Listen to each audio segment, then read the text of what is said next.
All right, money conversations can get awkward fast. 1 minute you're discussing dinner plans, the next you're debating who forgot to cancel 7 streaming subscriptions that nobody watches anymore. Was that you? I feel like this was very directed at you.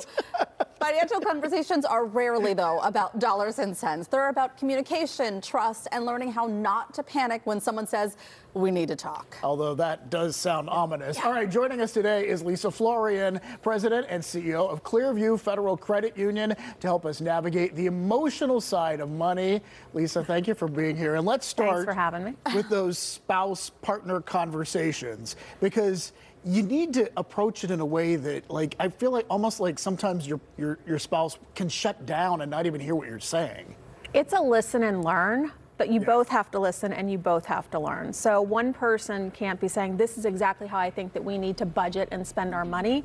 You have to ask each other, what are our financial goals? And then work towards them together, because those who budget together, perhaps that will work out for you. And you say start with listening and work as a team.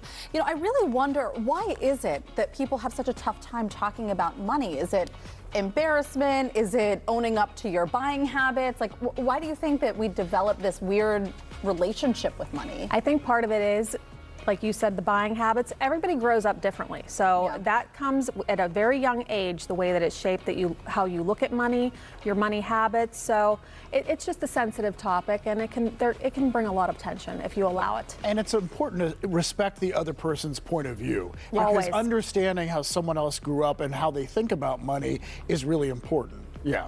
For sure. Okay, let's talk about, instead of couples, let's talk about talking to your kids. Oh, the kids. Because those are conversations that you want to be careful and say the right thing, but also not bore them, right? You don't want to bore them, and there are so many things today where you don't have to bore them. Granted, when my kids were little, which was a long time ago, I had chore charts and visual things that I would put up on the refrigerator. While those still exist, there are a lot of apps and ways that you can use gamification to help, but get them to start small. The thing with the kids is, though, they want everything now. And when you're saving for something that's a goal, it takes a little bit. So that's a listen and learn. You want them to listen to you, but you want them to watch and learn from you, too. Not just, I want this, let's go to the store. Right. So you say make it relatable. Is that a way to do that? I think so, absolutely. Whether you're saving for a vacation and they're saving for a toy, talk about that with them.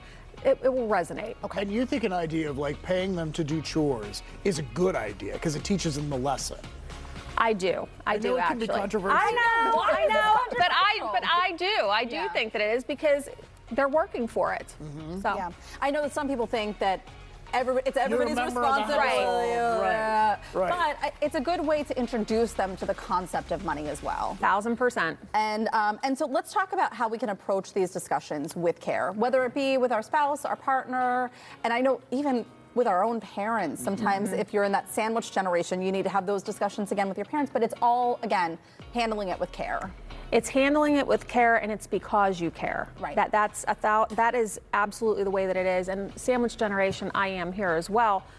You're having that conversation with your parents not because you're being nosy, right? You don't want to wait until there's something wrong in order to find out what their wishes are. Do they have powers of attorneys? Do they have the various things in place that you need to help take care of them? So you have to be very empathetic whenever you're speaking with them to just try to understand. And doing it together so that they don't feel like they're losing control, because then they're going to get scared. I mean, right? Yes. And how can you handle that conversation by planning together?